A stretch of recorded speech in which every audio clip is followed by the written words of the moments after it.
Karamihan sa atin, pag sinabi nating ipon o pag nakarinig tayo ng ipon, ang unang pumapasok sa isip natin is nakakapagtabi tayo ng pera. It's either sa bangko or naiipon natin yung pera sa isang box o sa isang lugar na sa tingin natin ay safe. Dahil nga kami ay palipat ng lugar, so nagtabi-tabi kami ng gamit and nakita ko to sa mga libro, sa mga books na nandito pala sa akin. Bit-bit ko pala siya, akala ko nasa Pilipinas siya. And likewise, ichinik ko kagad kung gaano ba kataas ang value nito ngayon dahil itinabi ko to noong mga around 2009, hoping na maging collectible siya. And ayun, to my disappointment, nalaman ko na ang mga nagko-collect pala ng ganitong pera is yung mga malulutong pa, yung mga parang bagong labas sa bangko. And tinabi ko siya dahil nakita ko yung mga serial number niya is kulay pula, kakaiba para sa akin during that time. And ayun, so unfortunately, na-demonetize na rin yung ganitong klase ng pera and wala na siguro siyang value ngayon. Kung meron man, baka maliit na or kakaunti na lang ang naghahanap. Pumasok din sa isip ko ngayon na kung itong pera na ito, pinambili ko na lang siguro ng precious metal noong araw and natagpuan ko siya ulit ngayon, hindi ba parang mas maganda yung value niya? Hindi siya na-demonetize o hindi siya na-devalue kung sa precious metal siya. Pero tignan na lang din natin. Dito sa episode ngayon is i-discuss natin kung ano ba ang mas maganda? Mag-ipon ka ng pera, is either physical o nasa bangko, or iipon mo sa ibang pamaraan. Like, iipon mo na lang ng precious metal, halimbawa ay gold. I-discuss lang din natin ngayon sa topic na to yung fiat money. Ano ba yung fiat? Ano ba yung legal tender? And yung mga causes ng inflation. Pag-usapan din natin ng konti yung inflation. And i-compare natin yung value ng pera mula 2009 to 2023 and ano ba ang value ng gold from 2009 to 2023. So, i-compare natin siya apple to apple. And then, kayo nang mag-decide kung ano ba ang mas maganda. Welcome to Pinoy Bullion Stalker.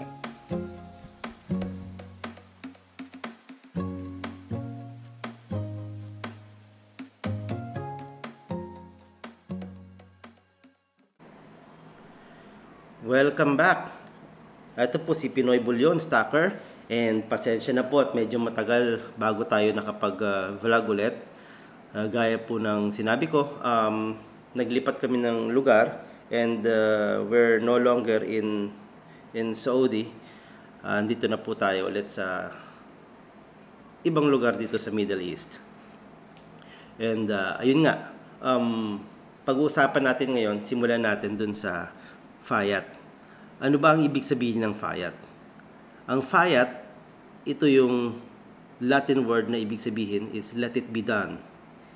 Isa siyang decree or dictation o pinag-utos. Para siyang utos ng hari na basta ito is pera. Kaya ito ang gamitin nyo. Parang ganun siya. And na-discuss natin, dinidiscuss ko itong fiat, it's because na nung unang panahon, ang mode of payment natin na ginagamit o mode for transaction is via gold or silver. Na ang gold and silver kasi meron siyang intrinsic value. Parang ang dating niya is barter. Na itong halaga ng gold ko, ipapalit ko sa halaga ng produkto na bibilhin ko. Parang nagiging ganun ang palitan. Ngayon, ang pera kasi natin, by itself, parang wala siyang halaga kasi pera lang siya. Nagkakaroon siya ng halaga dahil nga sa ginawa siyang fiat or pinag-utos siya na ito ay pera na pwede mong ipangbili.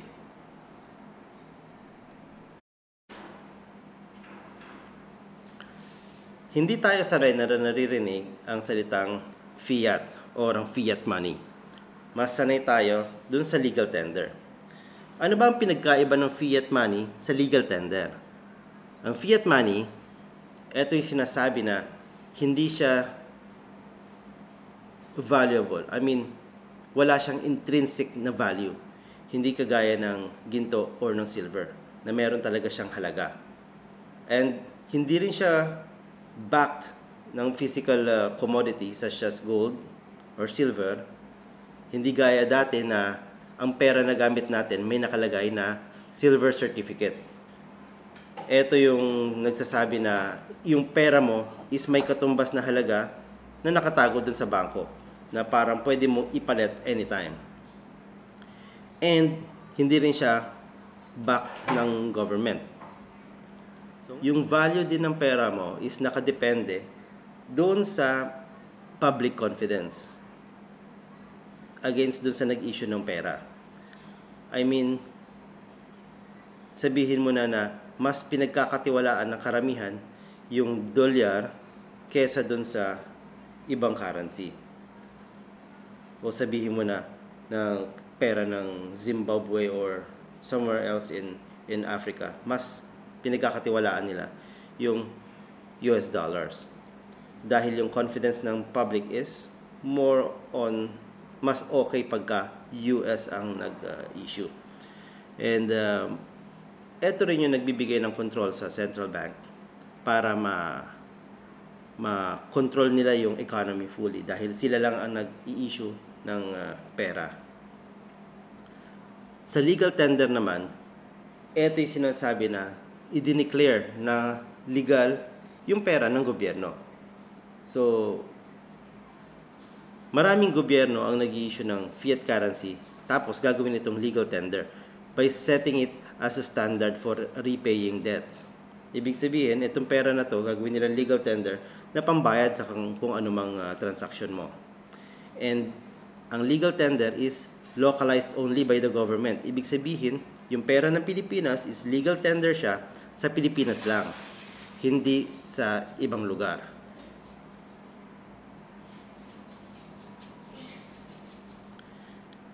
Pag-usapan din natin yung basics ng causes of inflation. Tatlo lang muna. Marami pa siguro to pero tatlo lang muna ang pag-usapan natin. Mahalaga din tong inflation kasi dito sa pagkumpara natin ng pera at ng gold. So, ang isa sa causes ng inflation is yung cost push inflation. And then, yung demand pull inflation at yung built-in inflation or rising wages. And rising wages. Ano ba yung cost push inflation? Ang cost push inflation, ito yung pag ang demand sa produkto or services ay mas mataas kesa dun sa supply o nalalagpasan niya yung supply. So, ibig sabihin, tumataas yung pangangailangan pero ang supply is nananatiling constant o parehas pa rin. Halimbawa, tumataas ang demand natin sa pagkain o sa bigas. Pero yung ani ng bigas ng Pilipinas is nananatiling parehas pa rin. So, ang ibig sabihin nito, maaaring magkaroon ng pagtaas ng presyo ng bigas dahil mas maraming may kailangan pero ang supply is may kokonti lang. Doon naman sa cost push inflation is pagka ang supply naman ay bumaba pero yung demand natin is consistent pa rin, maaari din tumaas ang presyo. Halimbawa, yung pangangailangan ng karne or meat ng manok. Sabihin na natin, hindi na tayo nalayo sa pagkain, pero sabihin na natin na yung chicken meat na supply is bumaba. Sa kadahilanan siguro nagkaroon ng bird flu or nagkaroon ng kung anong salot, bumaba ang produksyon ng chicken meat o ng supply ng chicken meat sa buong Pilipinas. Pero ang pangangailangan ng tao sa pagkain na ito is nananatiling parehas pa rin. So, maaaring magtaas din ng presyo ng chicken. So, yun yung sa cost push inflation. And lastly, ano naman yung built-in inflation and rising wages? Ito yung pag-demand ng mga workers na mas mataas na sahod just to keep up with the rising living cost. Wala namang masama manghingi ng sahod na mas mataas sa sahod. No, natural lang 'yun dahil nga just to cope up with the rising cost sa pamumuhay natin. So nagtaasan ng bigas, nagtaasan ng pagkain, nagtaasan ng gasolina. So just to cope up with that, nagdidemand din tayo ng higher wages or higher salary. And this in turn nagkakaroon ng epekto sa mga negosyo dahil syempre pag tinaasan mo ng sahod ang mga empleyado, natural na ang cost of production mo is tumataas din. Ngayon, may nag-grinder sa labas. Hindi, hayaan lang natin yan. Pag tumaas yung cost ng production natin, natural, yung mga business owner is magtataas din sila ng cost ng kanilang products. Ngayon, nagiging cycle na lang ito na tumaas yung cost ng product, manghihingi tayo ng taas ng sahod. Dahil sa tumaas yung ating sahod, magtataas na naman ng mga kumpanya ng cost ng kanilang produkto. So, cycle siya na paulit-ulit na hanggang sa eto yung nangyayari ngayon na ang inflation natin is pataas ng pataas over a period of time. Since na-discuss na natin yung fiat, yung legal tender, and yung basics ng inflation, so pag-usapan na natin ngayon yung halaga ng papel kumpara sa halaga ng precious metal or ng gold. So simulan natin sa halaga ng papel o yung value ng money. Ang kukumpara natin is between 2009 and 2023. Para magawa natin ito, we'll focus dun sa buying power or purchasing power nung ating pera. Let's go to Jollibee. Punta tayo kay Jollibee. So, ang menu ng Jollibee noong 2009 is ito. So, consider natin yung regular yum with fries and soft drinks. So, ang halaga ng regular yum value meal that time is 62.7. Ngayon, magkano ba ang halaga ng regular yum ngayon, yung value meal ng regular yum? So, ang regular yum ngayon is 107 pesos. So, kung makikita natin, medyo tumaas yung presyo niya. From 62 to 107. So, kung kukumpara natin siya, 107 minus 62.7 is meron siyang variance. Meron siyang 44.30 pesos na itinaas. So, ang percent change niya, o nagkaroon tayo ng inflation over the years na 70.65%. So, kung i-compound natin to in a year, merong 4% na yearly inflation. So, kada taon, mula noong 2009 and to 2023, meron tayong average na 4% per year na inflation. So, medyo malaki kung titignan natin over the years. Pero yan yung normal natin. Diba sinasabi nga kadalasan, parang ballpark figure is 5% per year inflation. So, kung yung pera natin is hindi siya kumikita ng 5% in a year, parang nawawala lang siya. Ngayon, tignan naman natin yung value ng gold from 2009 to 2023. Magkano ba ang halaga ng gold noong 2009? So, punta tayo dito sa chart na ang halaga ng gold noong 2009, nagkakahalaga siya ng 1,792 pesos per gram. So, yan ang halaga ng gold natin noong 2009. And kung kumpara natin siya ngayon 2023, Ang halaga ng gold ngayon 2023 is 3,562 per gram. So makita natin siya na tumaas na. You okay, Nak? Yes. Okay. And tignan natin sa chart na from 3,562 na presyo ngayon minus previous price na 1,792, nag-increase ang presyo ng gold ng 1,770. So, ang percentage change niya is 98.77. So, nag-gain ka ng 98.77 over the span of years from 2009 to 2023.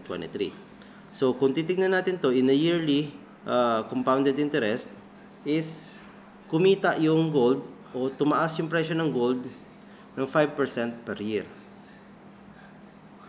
So, ikukumpara natin siya ngayon, apple to apple, from 2009 to 2023, na yung buying power ng ating pera, dahil yung pera natin is wala siyang intrinsic value, meron lang siyang buying power.